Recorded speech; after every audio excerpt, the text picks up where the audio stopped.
ሳም ቅዱሳን እንዴት ናቸው? እኔ በጣም ደህና ነኝ። እንግዲህ ሰሞኑን እየተናፈሰ ስላለው አንድ ቶፒክ አለ። በጣም ቀላል ቶፒክ ነው፣ ነገር ግን በቃ አንድ ትሬንድ አለ ኢትዮጵያ ውስጥ።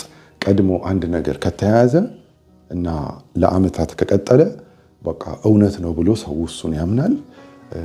ነው የሚሉ አገልጋዮችም አይለቁም፣ እንዳልሆነ እንኳን የገባቸው ለታም አይለቁም ማለት ነው። በቃ ይሄ ግትረኝነት አለ ማለት ነው።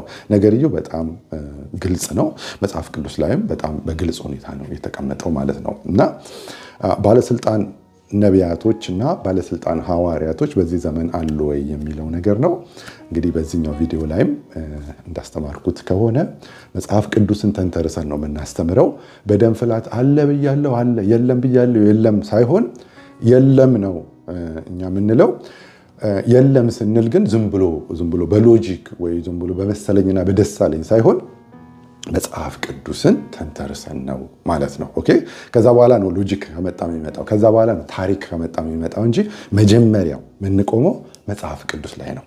አለ የሚሉ ሰዎችን ግን አይታችኋቸው ከሆነ መሰለኝና ደሳለኝን ነው የሚጠቀሙት እንጂ ቃል አይጠቀሙ። ለምሳሌ አለ ሲሉ ይኸው ብለው ቃል አይጠቀሙ። ግን አንዳንድ ሰዎች ግን አሁን ማቀርብላችሁ አንድ ሰው አለ። አይ ቲንክ ባይብል ኮሌጅ ውስጥ ትልቅ ቦታ ያለው ነው። ኢቨን በኃላፊነት ቦታ ያለ ሰው ነው። እንግዲህ ባይብል ኮሌጅ ውስጥ ነው። የዲግሪ አይነቶች አሉት። በቅርቡ እንግዲህ በቴዎሎጂ ዶክትሬቱን የሚይዝ ሰው ነው። ግን የሁለት ወር ሶሪ እንግዲህ ምን ማድረግ አልችልም። የሁለት ወር ክርስቲያን ሊሳሳተው የማይችለውን ስህተት ነው ግን የሚሳሳተው። እኔማ አሁን እንደው ቴዎሎጂ ትምህርት ቤት ለተወሰነ ጊዜ ቢቀር ኢትዮጵያ ውስጥ የሚል እንደው ዊሽ አለኝ እውነት። ምክንያቱም በቃ በጣም እየበጠበጡ ነው ያሉት። ትልቅዬ ስም የያዙ ታዋቂ የሆኑ ግን አላዋቂዎች ናቸው። እና አሁን ትሰማዋለህ። እነዚህ ሰዎች የሚያነሷቸው ሐሳቦች አሉ። የሚያነሷቸውን ሐሳቦች እንደ መጽሐፍ ቅዱስ እናያለን። ሐሳባቸውን ውድቅ አናደርግም። አሁን የኛን አስተማርን፣ ከዛ ግን ሰዎች ደግሞ ምን ይላሉ የሚለውንም ደግሞ መስማት አለብን። እሺ አለ የሚሉ ሰዎች ምንድን ነው የሚያወራው? ምንን ተንተርሶ ነው የሚያወራው የሚለውን ማዳመጥ አለብን። ካዳመጥን በኋላ እንደ እግዚአብሔር ቃል እንዳኘዋለን ማለት ነው። አሁን እዚህ ጋር ማቀርብላችሁ ሰው ምንድነው ፖዚሽኑን ነግሬያችኋለሁ። በጣም አደገኛ ነገሮች ይናገራል። ከሚናገራቸው አደገኛ ነገሮች የቀድሞቹ ነቢያቶች እነ ኢሳያስ፣ እነ ኤርሚያስ፣ እነ ዳንኤልንና አሁን ያሉ ይሄ ሰፈር ውስጥ ያሉ ስንት ብር ላስገባለህ፣ ይሄን ያህል ብር አሜሪካ ትሄዳለህ ከሚሉት ጎረምሶች ጋር አንድ ናቸው። በቃ የነዛ ቀጣዮች ናቸው የሚል ንግግር ይናገራል። በጣም ነው ሾክ የማደርገው። ሾክ ያደረግኩት ያለበትን ፖዚሽን አይቼ ነው። አሁን ከዚህ ሰውዬ ስር ሆነው የሚማሩ የቴዎሎጂ ተማሪዎች አሉ። ወጥተው ይሄንን ነው የሚያወሩት ማለት ነው። እና በጣም የሚያስደነግጡ ነገሮችን ይናገራል። ሌላው ደግሞ ርዕሱ ላይ እንዳያችሁት በተለይ በርናባስና የጌታ ወንድም ያዕቆብን ሐዋርያ ያደርጋቸዋል። ሰውዬ መጽሐፍ ውስጥ እነዚህን ሁለቱን ሰዎች ምንድን ነው የሚላቸው የሚለውን ነገር እናያለን ማለት ነው። እሺ እንግዲህ ትንሽዬ ረዘም ይላል፣ ምክንያቱም ሙሉ ሐሳቡን መስማት ስላለብን የእሱን ሐሳብ እንሰማና ከዛ እንደ መጽሐፍ ቅዱስ አድርገን እንዳኘዋለን ወይም እናየዋለን ማለት ነው። ስለዚህ እዛ ጋ ያሉት ፋንክሽናሊም በፖዚሽንም እዛ ጋ ያሉት ሐዋርያትና አሁን ሐዋርያት ተብለው የሚጠሩ አይገናኙም፣ ወይም ደግሞ እነሱ ሌላ ናቸው። እንደዛ መሆና ያን ኳሊፊኬሽን ሚት ማድረግ አለባቸው። አንደኛ ይላሉ ከሐዋርያት ጋር ከነቢያት ጋር በአዲስ ኪዳንና በልዩ ኪዳን የመሲሁን መምጣት ተናግረው አብቅተዋል ስራቸውን። መሲሁ መጥቷል። ከዛ መሲሁ የተናገረው ቃል ስብከት በሙላት እጃችን ላይ ያለ፣ አሁን ነቢያትና ሐዋርያት አያስፈልጉንም፣ የትንቢት አገልግሎት አብቅቷል፣ እሱን ማምጣት ነበር ዋናው ሚሽኑ የሚል አርጊመንት ለሁለቱም ያመጣሉ። እና የአዲስ ኪዳን የነቢያት ጸጋና ሐዋርያት አሁን የምንለው አገልግሎት መጽሐፍ ቅዱስ ላይ ከነበረው ከኢየሱስ ክርስቶስ ጋር ከነበሩት ሐዋርያት እንዲሁም ከነበሩት የብሉይ ኪዳን ነቢያት ከምናውቃቸው ነቢያቶች ጋር ምንድን ነው ልዩነቱ? ይህንን አርጊመንት እንዴት ታዋለ? ያው ሐዋርያትን በተመለከተ በሆነ መንገድ የ12ቱ ሐዋርያት ዲስቲንክት ይመስላሉ፣ የተለዩ ይመስላሉ። ጌታ የመረጣቸው ዋች ዲስቲንክት ወይም የተለዩ ይመስላሉ። ወሬው ራሱ ደስ አይልም አይደል? ዲስቲንክት ይመስላሉ ነው ናቸው ነው። ገና ከጅምሩ ራሱ ሰውየው በቃ ፋውል እየሰራ ነው የሚጀምረው ማለት ነው። እሺ ጌታ የመረጣቸው እነሱ ልዩ መሆናቸው የሚገባ በተለይ ያው ይሁዳ ሲጎድል የሚተኩበት መንገድ 12 ማድረጓ ሲምቦሊክም ነው፣ የእስራኤል ታድሶ ምልክትም ነው እና በነቢያት የነበረው ተስፋ እስራኤል ከእንደገና ትነሳለች፣ አንድ ትሆናለች የሚለው ተስፋ በእነሱም ነው የተፈጸመው። ማለት እነሱ በመመረጣቸው እና በእነሱ ሚሽን ውስጥ ኒው ኢዝራኤል መርጅ እንደምታደርግ የሚያሳይ ሲምቦሊክ ነንበርም ነው። ቴርፎር ዳን ነንበር ፕሪዘርቭድ ነው። ቴርፎር አይ ውድ ሴ የጌታችን ሐዋርያቶች በዛ መንገድ ያ ፕሪቪሌጅ የተሰጣቸው ናቸው፣ ዩኒክ ናቸው። ከዛ በኋላ ግን ሌሎች ሐዋርያቶች መጥተዋል። ጳውሎስም መጥተዋል፣ በርናባስም መጥተዋል፣ ያዕቆብም መጥተዋል፣ ሌሎችም መጥተዋል። አንድ ጊዜ እዚህ ጋር እናቆመው። ማን መጥተዋል? እነሱ መጥተዋል። ከዛ ሌሎችም መጥተዋል። ማን መጥተዋል? በርናባስ መጥተዋል፣ ያዕቆብ መጥተዋል፣ ሌሎችም መጥተዋል። ሌሎችም ደግሞ አሉት ሰውየው። እሺ ሐዋርያ ጳውሎስ ማን ነው? አንደኛ ቆሮንቶስ ምዕራፍ 9 ላይ ጌታችንን ያየ የሚለውን እኔ አንድ ቦታ የሚነሳ ፕሪንሲፕል ነው። አንድ ቦታ ነው አይደል የሚነሳው፣ ከዛ በኋላ አይነሳም። እኔ የምለው አንድ ቦታስ ቢሆን የእግዚአብሔር ቃል አይደለም እንዴ? ቆይ ስንት ቦታ እንደሆነ እናያለን። ግን እንደው አንድ ቦታስ ቢሆን የእግዚአብሔር ቃል አይደለም እንዴ?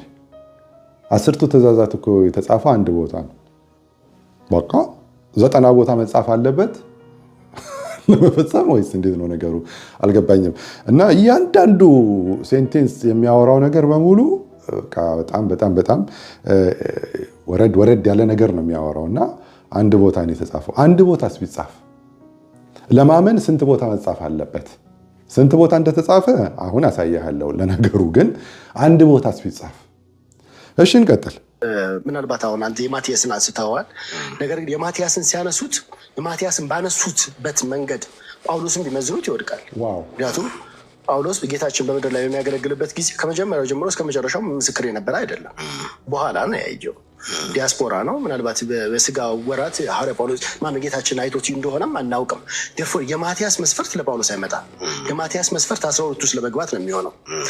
ጳውሎስ ግን ያው ይሄንን አንደኛ ቆሮንቶስ ምዕራፍ 9 ላይ ያለውን ሲያነሳ ከብዙ መስፈርቶች መካከል አንዱን ምን ያደርጋል? ጌታችንስ አላየሁትም ምን ይላል? should we take that as a requirement for like አፖስትል ለመሆን ሪኳየርመንት መሆን አለበት ብለን መጠየቅ አለብን። ዋን ታይም ስለሆነ የተነሳው ማለት ነው። ፐርሲስተንት ኮንሲስተንት ቢሆን ትላለህ። የሐዋርያነት ማህተም የሚለው አለው እኮ። የሐዋርያነት ማህተም የሚለው መጽናት፣ ፍሬ ማፍራት ምናምን ነው። ከዚህ አየም ብለህ ከምትለው ሁለት የሚያሰጋኝ ነገር ነው መሰለህ። ለምሳሌ በርናባስ ጌታን ይየው አየው እርግጠኛ መሆናቸው፣ ሐዋርያ ግን ተብሏል አይደለ? ሐዋርያ ግን ተብሏል። ጌታን ይየው አየው ግን እርግጠኛ መሆን አትችልም። ዴርፎር እሱንም ጥያቄ ውስጥ ይጥልብሃል። ዴርፎር እኔ ይሄንን በዚህ ሪኳየርመንት ላይ ብቻ ፕላስ ደግሞ ምን መሰለህ ሰብጀክቲቭ ነው ማለት ነው። ጌታን አይቼዋለሁ ቢልህ አንድ ሰው በምድር የምታረጋግጠው ማረጋገጥ አስቸጋሪ ነው የሚሆነው። በራእይ አይቻለሁ ምናምን ብሎ ቢልህም አስቸጋሪ ነው የሚሆነው። ወይም ሊልህም ይችላል። ሐዋርያ ከሆነ ነገ እኮ ጌታን አይቼዋለሁ ብሎ ሊልህ ይችላል። እና አብረን እንየው ደግሞ ልትለውም የምትችለው ነገር አይደለም። ቬሪ ዲፊካልት ነው። ቬሪፋይ ለማድረግ ቬሪ ዲፊካልት ነው። እዚህ ጋር እናቆምና ሰውየው በጣም ግራ የሚያጋባው ነገር ሐዋርያነትን ከማየት ጋር ብቻ አድርጎታል። ማየት አንዱ ሪኳየርመንት እንደሆነ ብቻ እንኳን እያወቀ አይመስለኝም። እና ማየት ብቻ መስሎታል ሐዋርያነት፣ ወይም ከማየት ጋር ብቻ ለማመሳሰል ፈልጓል። እንዴ ማየት አንዱ ነገር ነው እኮ እንዴ! ከዛ በኋላ ስንት ነገሮች አሉ። ሲጀምር የ12ቱን የሐዋርያትን ፐርፐዛቸው የመመረጥ ፐርፐዛቸውና የሐዋርያው ጳውሎስ ፐርፐዙ ራሱ ሰውየው አልገባውም። በማቲያስ እንትን ከመዘን ነው ጳውሎስ ይወድቃል ይላል። ጳውሎስ ሲጀምር በእሱ አይመዘንም እና ጳውሎስ አይወድቅም። ለምን ይወድቃል? ቢኮዝ 12ቱ የተመረጡበት ፐርፐዙና ጳውሎስ የተመረጠበት ፐርፐዝ ይለያያል። በኋላ እናየዋለን ማለት ነው። እና ከማየት ጋር ብቻር ያገናኘዋል ማለት ነው። እንደውም አንድ ሰው እኮ መጥቼ አሁን አይቼዋለሁ ቢልህስ ራሱ አብረን እኔ አትለውም ምናምን ይላልና ማየት ብቻ አይደለም። ከዛ በኋላ የማይደገሙ ሊደረጉም የማይችሉ ዋና ዋና ነገሮች አሉ ለሐዋርያነት። ኦኬ። ሌላው ይሄ ሰው እየጠቀሳቸው ቅድም ሰምታችኋል። በርናባስን ሐዋርያ ብሎታል መጽሐፍ ቅዱስ ይላል። ከዛ ያዕቆብን ሐዋርያ ብሎታል ይላል መጽሐፍ ቅዱስ። የቱ ጋር እንዳለው እኔ አላቅም፣ ግን በርናባስንንም ያዕቆብንም መጽሐፍ ቅዱስ ምን እንደሚላቸው እናያለን ማለት ነው። እሺ እናስጨርሰው። ለማለት ቬሪ ዲፊካልት ነው አንለስ ዩ ዋንት ቱ ሰፖርት ሐዋርያት የሚባል ነገር አቁሟል ለማለት ይሄንን ክርክር እያነሳው ከሆነ ብቻ ነው የሚጠቅምህ። ለዛ እያነሳው ከሆነ ይጠቅማል። አለበለዚያ ግን እኔ አይ ቲንክ እዚች ጋ ያለችውን ስበን የአፖስትልሺፕ አንደኛው ክራይቴሪያ መሆን አለባት፣ አንድም ብትነሳ የግድ ነው መሆን አለባት ብለን የምንል ከሆነ የሆኑ ሌሎች ኢምፕሊኬሽኖችን ስታይ የሚመጣ አይደለም። ለበርናባስ አይረዳህም። ቬሪ ሳብጀክቲቭ ነው። መልቲፕል ሪኳየርመንቶችን ይዘህ በዛ አፖስትልሺፕን ብታጸድቅ ነው የሚሻለው ብዬ ነው የማስበው። መልቲፕል ሪኳየርመንቶችን ይዘን አፖስትልሺፕን እናጸድቃለን እንደ መጽሐፍ ቅዱስ ማለት ነው። የሚሻለው ስላለ እንግዲህ መልቲፕል ሪኳየርመንቶቹን አሁን አሳያለሁ ማለት ነው። ኦራይት። አንዱ ማየት ነው። ኦኬ። አንድ ቦታ ደግሞ አይደለም የተጻፈው፣ ስንት ቦታ እንደተጻፈ አሳያለሁ። ከዛ መልቲፕል ሪኳየርመንት ያልከውንም ደግሞ እናያለን ማለት ነው። ከዛ በኋላ እነዛ መልቲፕል ሪኳየርመንቶች አሁን ሰፈራችን ውስጥ ያሉት የሚያሟሉ ከሆነ እሰየው፣ ካልሆነ ግን ያው የሉም ማለት ነው። እና እነሱን ወደ ማየት እንሄዳለን። ነቢያቶችን በተመለከተ ሁለት ነገር እንላለን። አሁን በቴዎሎጂ ካኖኒካል ፕሮፌትስ ብለን ምንላቸዋሉ እና ደግሞ የጉባኤ ነቢያትን ብለን ደግሞ ምንላቸዋሉ። የኦቲ ነቢያትና የአዲስ ኪዳን ነቢያት አይነት ነገር አይደለም። የኦቲ ነቢያትና የአዲስ ኪዳን ነቢያት አይደለም። ኦቲ ነቢያት ኦልድ ቴስታሜንት ማለት ነው። ባይዘዌ የኦቲ ነቢያትና የአዲስ ኪዳን ነቢያት ማለት አይደለም። የኦቲ ነቢያትና የአዲስ ኪዳን ነቢያት ሰም ፎርም ኦፍ ኮንቲኒቲ ነው ያለው። ዋው! በእኔ እምነት ኮንቲኒቲ ነው ያለው። ዋት ዳዝ ኢት ሚን? ሉክ የብሉይ ኪዳኖቹ ነቢያቶች ማማማ እነ ኢሳያስ፣ ኤርሚያስ፣ እነ ዳንኤል፣ ሌሎችም ነቢያቶች እና አሁን የሰፈራችን ጎረምሶች ኮንቲኒቲ ነው እያለ ነው ሰውየው። ማን ነው ይሄንን የሚለው? የአዲስ አበባ ዩኒቨርሲቲ ይሄ የባይብል ኮሌጅ የሆነ ቦታ ላይ ትልቅዬ ቦታ ላይ ያለ በቅርቡ በቴዎሎጂ ዶክተር የሚሆን ሰውዬ ነው ይሄንን የሚያወራው። የሰፈራችንንና ነቢዩ ዳንኤልን በቃ የሱ ኮንቲኒቲ ነው።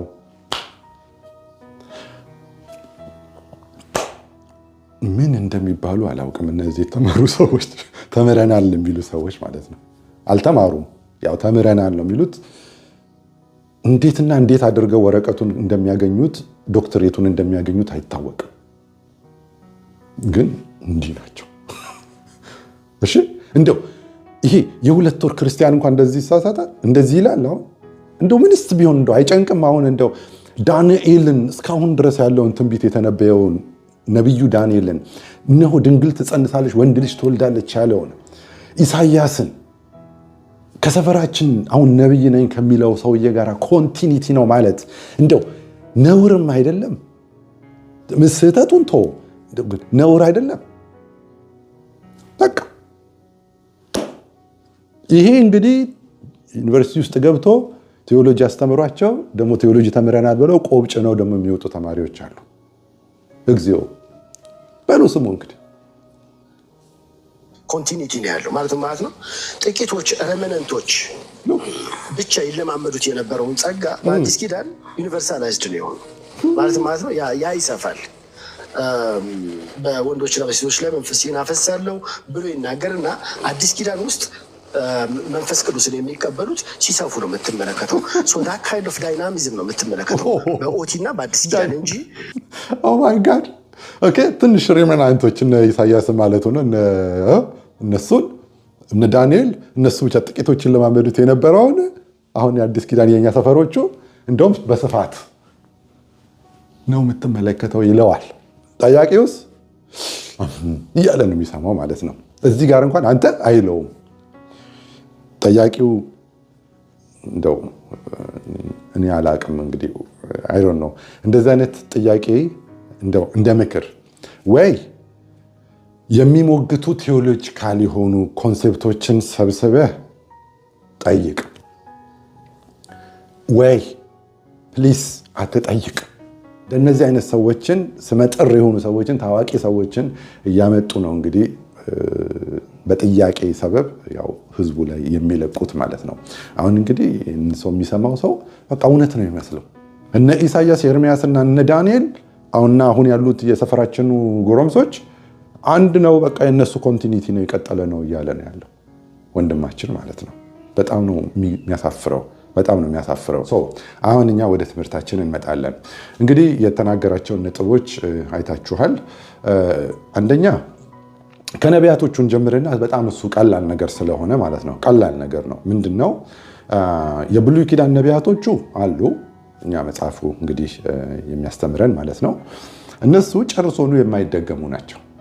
እንኳን ከነዚህ ጋር ሊደመሩ ኮንቲኒቲ ይሄ ቀጣይነት ሊኖራቸው ይቅርና ጨርሶኑ የማይደገሙ ናቸው። የሚጽፉት ነገር ቀጥታ እስትንፋሰ እግዚአብሔር ያለበት በቀጥታ የሚያዩ የሚሰሙ እሱን የጻፉት ደግሞ ነገር ደግሞ መጽሐፍ ቅዱስ ሆኖ ህዝበ ክርስቲያኑ የተቀበላቸው ናቸው። ትንቢታቸው ደግሞ አሜሪካ ትሄዳለህ፣ እንትን መኪና ትገዛለህ፣ አካውንት ውስጥ ብር አስገባልሃለሁ የሚል ሳይሆን ከአጽናፍ እስከ አጽናፍ ምድርን የሚጠቀልል ይሄ ግሎባል የሆነ ትንቢት ነው የሚተነብዩት። እሺ አሁን አንተ ቀጣይነት አለው እንደምትላቸው እንደ ሰፈራችን ሳይሆን የሚተነብዩት የነሱ ትንቢት ሌላ ነው። ወሳኝ የሆነ ትንቢትን የሚናገሩ ነቢያቶች ናቸው። ጨርሶኑ አይደገሙ። አንድ በል። ከዛ የኦቲዎቹ ማለት ነው። አዲስ ኪዳኖቹ ጋር ስትመጣ ግን በቤተ ክርስቲያን ውስጥ ነቢያቶች እንዳሉ ይናገራል መጽሐፍ ቅዱስ።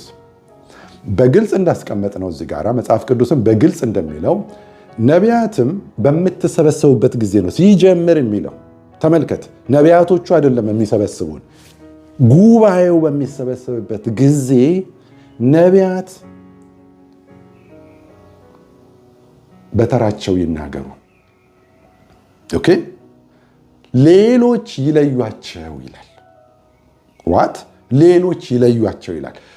አንድ አይነት እንኳን እንዳልሆኑ የምታውቁት እነ ኢሳያስን እነ ኤርሚያስን ትንቢት ሲናገሩ የሚለዩአቸው የሉም። ተናገረ ማለት ነው። የዚህ አዲስ ኪዳኖቹ ጋር ግን ስትመጣ መለየት አለባቸው። ለምን? ሊዘባርቁ ስለሚችሉ በቃ። ስለዚህ አንድ አይነት አይደሉም። እንኳን ተከታታይነት ኮንቲኒቲ ነው እንጂ ምንም ይሄ ኦቲ አዲስ ኪዳን የሚባል ነገር የለም። የነዛ ተከታዮች ናቸው እንዳለው ሳይሆን ይሄ ሰውዬ እንኳን እንደዛ ሊሆን ማለት ነው። እነዚህ ሃይባይ የሚያስፈልጋቸው ናቸው። ያውም በጉባኤ ውስጥ ናቸው። ጉባኤ ሰብሳቢ ሳይሆኑ በጉባኤ ውስጥ ሆነው እግዚአብሔር ወቅታዊ ትንቢት ይሄ ጥናፍ ምናምን ግሎባል የሆነ ትንቢት አይደለም። ኖርማል የሆነ እዛ ለጉባኤ ውስጥ ለመታነጽ የሚሆን ትንቢት ሲሰጣቸው ወጥተው ቆሞ መናገር ይችላሉ።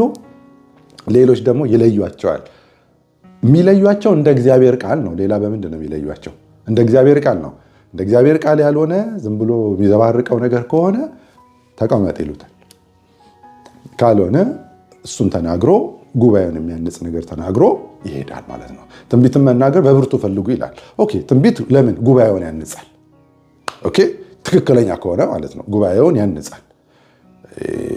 እንዳሁኖቹ ይሄ ቅራቅንቦ ላይ ያተኮረ ትንቢት ሳይሆን በቃ የሚያንጽ ትንቢቶች አሉና ጉባኤውን የሚያንጹ ትንቢቶች ናቸው። እና እነዛ እየተለዩ ኢሳያስን ልትለዩ አትችልም። ኤርሚያስን ልትለዩ አትችልም። አንተ ምናምን አሁን የተናገርከው ምናምን ልትለው አትችልም። ተናገረ ባለስልጣኖች ናቸው። የአዲስ ኪዳኖቹ ግን ይለያሉ። አያችሁ ልዩነታቸው? ጨርሶኑ የኦቲና የአዲስ ኪዳኖቹ ጨርሶኑ አይገናኙም። እንኳን አንድ ሊሆኑ እንኳን ቀጣይነት ሊኖራቸው ማለት ነው። ስለዚህ የነቢያት አገልግሎት አሁንም አለ። የኦቲዎቹ አይነት አገልግሎት ጨርሶኑ አይደለም። ጉባኤ የሚታነጽበት እየተለዩ እንደ እግዚአብሔር ቃል እየተፈተሹ ቆመው ይናገራሉ። ሲጨርሱ ቁጭ ይላሉ። ጤነኛ ቸርች ከሆነች። አለበለዛ ይሄ ራሳቸውን ላይ እንትን ብለው እነሱ ሰብሳቢ፣ እነሱ ተናጋሪ፣ እነሱ በታኝ የፈለጉትን የሚያደርጉ ምናምን ባይብል የሚይዝላቸው ሌላ እንደዚህ አይነት ነቢያቶች አዲስ ኪዳን ውስጥ ጨርሶ ነው የለም። እነዚህ አሁን የመጡ ናቸው ከአፍሪካ ከምናምን ኢትዮጵያ ውስጥ የበቀሉ ናቸው እንጂ መጽሐፍ ቅዱስ ውስጥ በታሪክም ቸርች ስትሪንም ስታዩ በታሪክም መጽሐፍ ቅዱስ ውስጥም ጨርሶ ነው የሉም። ኢቭን በአሁን ሰዓት ራሱ ውጭ ሀገርም እንደዚህ አይነት ነገር የለም። ይሄው ነው ነቢያት፣ ይሄን ነው የነቢያት አገልግሎት አለ ወይ? ግን አዎ አለ። ልኩ ግን መጽሐፍ ቅዱስ እዚህ ጋር ባስቀመጠው ልክ ነው። ይሄው ነው። ወደ ሐዋርያቶቹ እንምጣ።